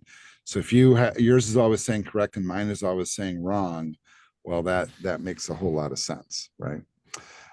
Okay, so there is this like method they're saying here that UI text field has a method that causes the keyboard to go away. It's called resign first responder. So where should this be called? And this qualifies as user interface code, but you'll put it in your UI update methods. And it says change the update flashcard UI by adding the following two lines to hide the text field and dismiss the keyboard. So this is going to go here up in this method. And I don't think it's indicating as to where we would do this. But I'm just going to add it to the bottom. I'm just going to say text field dot is hidden equals true. Okay, so we hide the text field. And then here comes that call they were just talking about. So then we can take the, not test, but text field dot resign first responder, and then that will make the keyboard go away. Right, so that's kind of interesting. And it says, while you're there, you might add some comments to keep track of which parts of the UI you're touching. The final method should look kind of like this. Okay, so I put the stuff at the bottom, they put it at the top. All right, so let's start with that. So I'm going to Control Z that. I'm going to grab both of these lines of code, cut, and then move them up to the top of the method. So I'm putting it up here. Then let's make sure that if the state equals answer, equals the element name, else it equals a question mark. Okay. And I'm just making sure that all the other pieces are right. All right, so it says we're also going to do the same thing in the update quiz UI. And it says you do similar work here using the become first responder method rather than the resign. And then that's to make sure the keyboard is showing, but it's a little bit more nuanced. And it says, how would you describe the text field in quiz mode? And so here's a couple bullets that they have. And it says, when displaying a question, a new element, the field should be empty and it should show the keyboard. When displaying the answer, the keyboard should be hidden. And regardless whether the app is displaying the question or the answer, or whether the keyboard is showing, the text field itself should always be visible in quiz mode. So it says we want to modify the update quiz UI to add this new code, making comments as you did for whatever. The comments are really pretty arbitrary, but what they're going to start with at the very top here, so above the switch statement, which is the key part, is we're going to say text field dot is hidden. That's going to be equal to false. Okay, so we'll be able to see the text field at that point.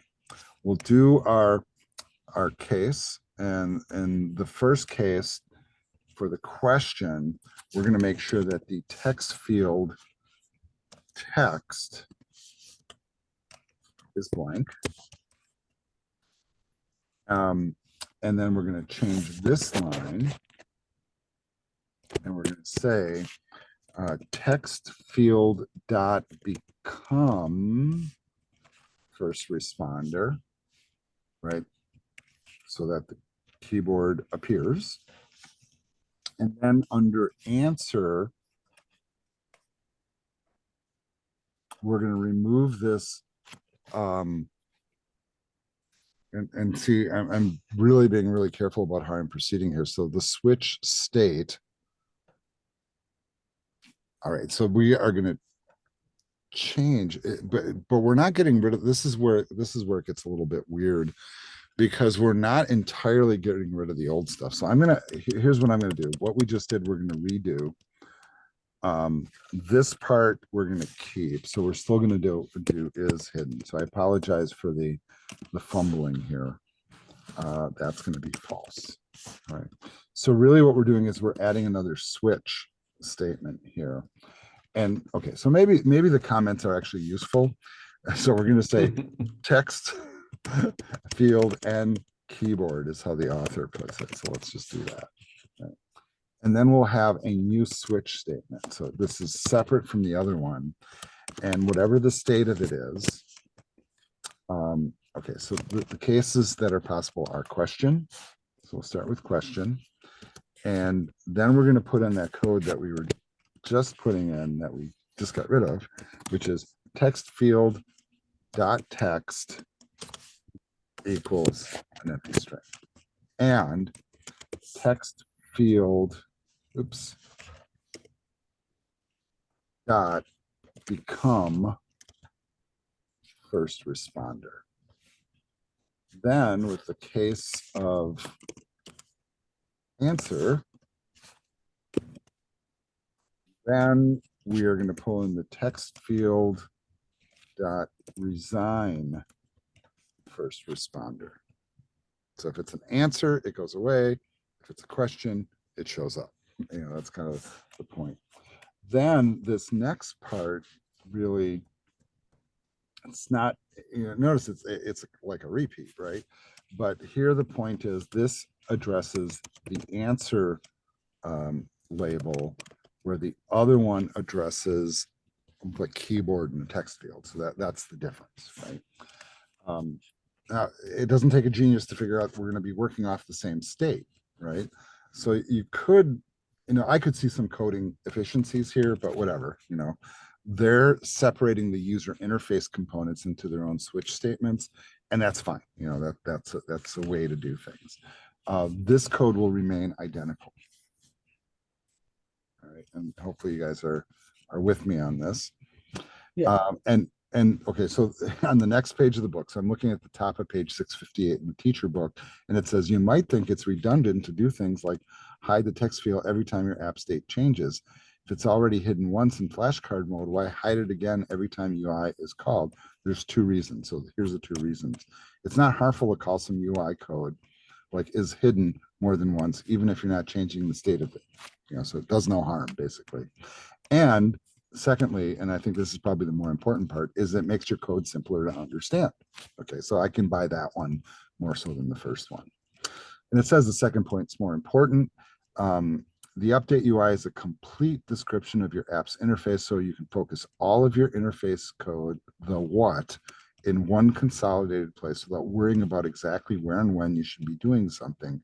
In this case, there's no problem hiding the text field, even if you hide it when it's already hidden, if that makes sense, right? It's like double secret probation or whatever, so double hidden, it's still hidden. All right. Now they're asking us to build and run again. I am noticing that I am already running, so let's cease it. So let's get it launched. And then I'm going to read the description. It says, when you switch to quiz mode, the text field and the keyboard should appear. Let's see. Okay, not happening for me. Is it happening for you guys? Nope. Okay. Well, then we're consistent at least. Mine's still loading up. Okay, and then when you answer a question, the keyboard should disappear. As you move to the next question, the keyboard should reappear and the text field should be cleared.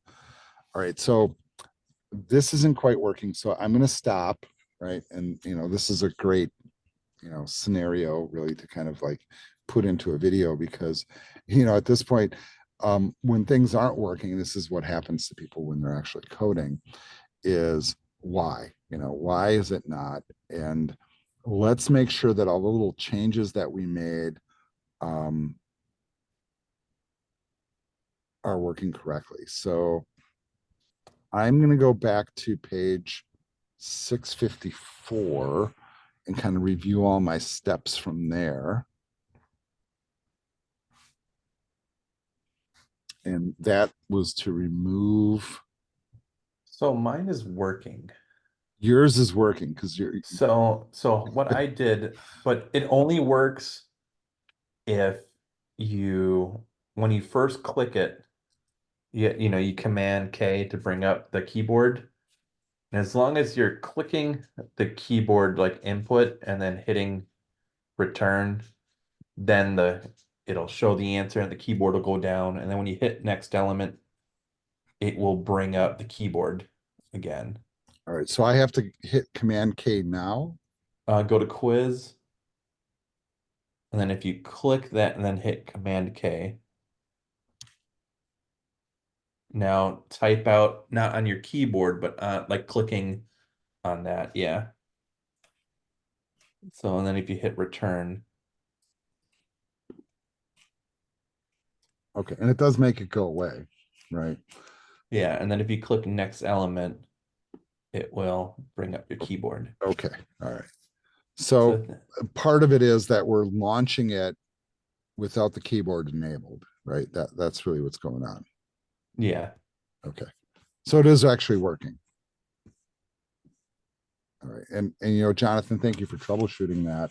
So if I type here, gold, right? It did go away. Oh, that's supposed to be correct.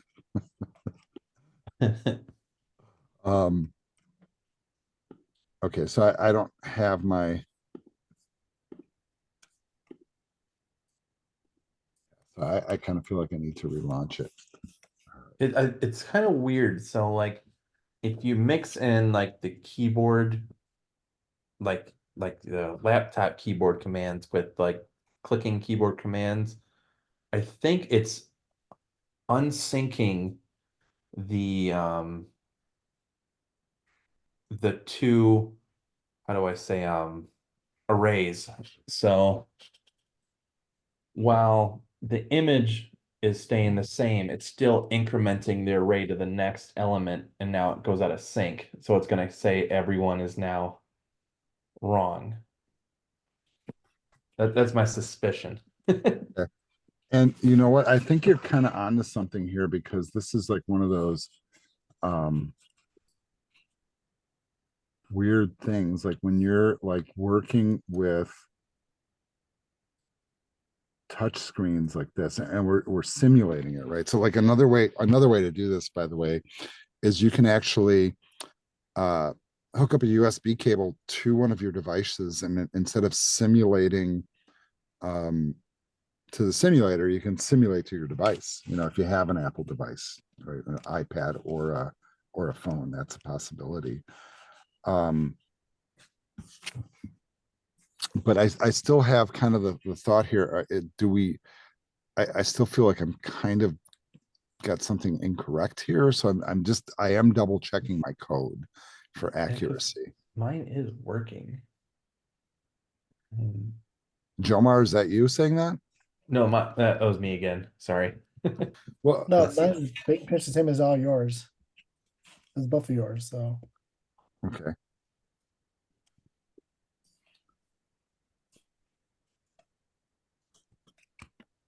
So right now I'm using the keyboard on the computer and I'm pressing enter. Okay, and it says correct. Right. Now it should have toggled the keyboard, but I get this feeling that there's and I know there's a trick to this, and I just don't remember what the trick is. So I apologize, you guys, because we did talk about this at my training, so it shows how much I paid attention. But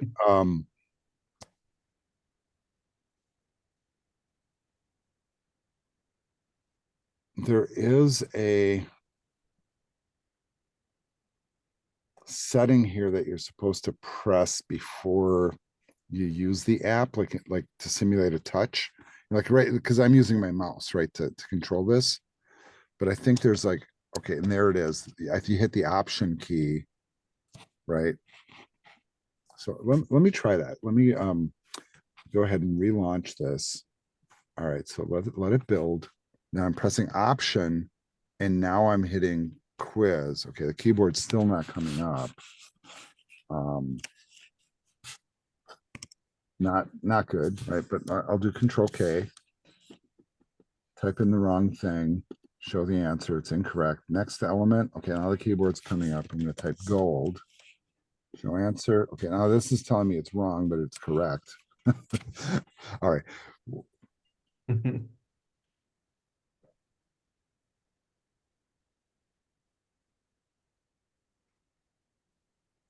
As you move to the next question, the keyboard should reappear and the text field should be cleared. When you switch from quiz mode back to flashcard mode, the keyboard should disappear along with the text field. So let me go to the next element and see my keyboard's definitely not appearing. All right. And I don't know if I'm better off like doing this, you know. My keyboards appear automatically every time I hit next item, next element. Is it reappear when you switch to flashcards and then back to quiz? Yeah, it is. It is. That part's working. Yeah, that works. See, that part's not working for me now. And we all have the same code, so it's weird. Yeah, well, you know, you would think we have the same code, but apparently not, right? You know, Yeah. that's kind of the other aspect of this. You know, and I still kind of feel like I'm missing one little piece somewhere. So I'm just doing this last little check of like, I'm checking update quiz UI because I think for whatever reason, that's where the problem is. So I'm looking at the Text field is hidden. That looks okay. The switch state question, text field text is blank. Become first responder. That's in there. The answer one is resign first responder. Then we go to the answer label, checking the state. If it's question, it's blank. If it's answer, we do an if statement. If it's correct, we say correct. Otherwise, we say big red X. Okay, that all looks okay. Then I'm looking at the update flashcard UI here. And we have the is hidden true, resign first responder. That looks fine. And then we have our if statement. And that's okay too. So I'm not really seeing where the error is on my part.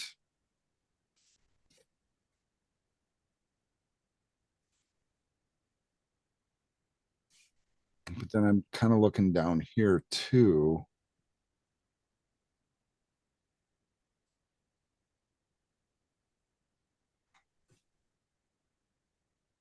And I don't think that this is text field should return. I don't think that one's problematic. Now, I'm also kind of looking at my old machine here where I have a completed version provided by the author, not coded by me, by the way.